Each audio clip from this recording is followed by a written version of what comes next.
राधे राधे भक्तों, मैं हूँ दीपा गई और आज आप सुन रहे हैं भक्त श्री रंग जी का प्रसंग। श्री रंग जी श्री अनंतानंदाचार्य जी के महाराज के प्रधान शिष्यों में एक थे। गृहस्थाश्रम के समय आपका निवास द्योसा नामक ग्राम में था, जो तत्कालीन जयपुर राज्य में आता था। आप वैश्य कुल में उत्पन्न हुए थे। आपके यहाँ सेवा कार्य करने के लिए एक नौकर रखा गया था, परंतु वह स्वभाव से बड़ा ही दुष्ट था। कोई भी पाप कर्म उससे शेष नहीं था। कालवश मृत्यु को प्राप्त कर वह यमलोक गया। वहां उस पापी को यमराज ने दूत कार्य में नियुक्त किया और मृत प्राणियों के प्राणों को लाने का कार्य सौंपा। एक बार यमराज ने उसे एक बंजारे के प्राणों का हरण करके लाने को कहा, जो कि उसी धौसा ग्राम का रहने वाला था, जहां वह मरने से पहले श्री रंग जी के यहाँ नौकरी करता था। वहां आने पर वह सबसे पहले श्री रंग जी से मिलने गया। वे उसे देखते ही चौंक पड़े और बोले, अरे, मैंने सुना है कि तू मर गया है, फिर तू यहाँ कैसे आ गया? यमदूत ने कहा, मालिक, आपने ठीक ही सुना था, मैं मर चुका हूँ और अब यमदूत बन गया हूँ। यहाँ मैं बंजारे को ले जाने आया हूँ।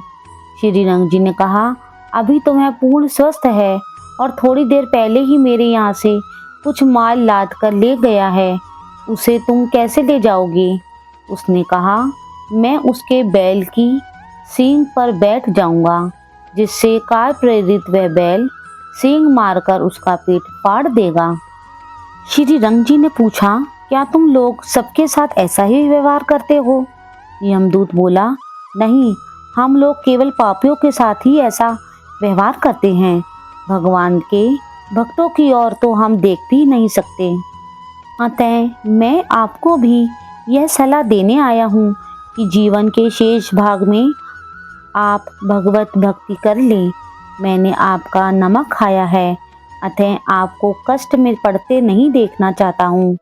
आपको यदि मेरी बातों पर विश्वास न हो तो आप मेरे साथ बंजारे के घर चलिए। मैं केवल आपको ही दिखाई दूंगा, दूसरा कोई मुझे नहीं देख सकेगा। वहाँ मेरे बताए के अनुसार जब सारी घटना घटे तो मेरी बात की सत्यता समझ लेना। हम लोग पापी प्राणियों को ही इसी प्रकार ले जाते हैं और यमलोक ले जाकर उसके पापों के अनुसार और भी नाना प्रकार के कठोर दंड देते हैं। यह कहकर यमदूत बंजारे का प्राण हरण करने के उद्देश्य से उसके घर की ओर चल दिया। श्री रंग जी भी उसके पीछे पीछे चल दिए। वहां जाकर श्री रंग जी ने देखा, बंजारा अपने बैल को खली भूसा चला रहा है।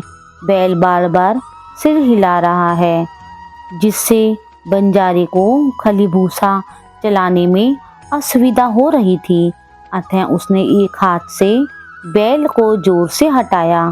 ठीक उसी समय यमदूत जाकर बैल की सींग पर बैठ गया। फिर तो काल प्रेरित बैल ने क्रोध में भरकर सींग से ऐसा प्रहार किया कि बंजारे का पेट फट गया। उसकी आंतें बाहर निकल आईं और वह वहीं तुरंत मर गया।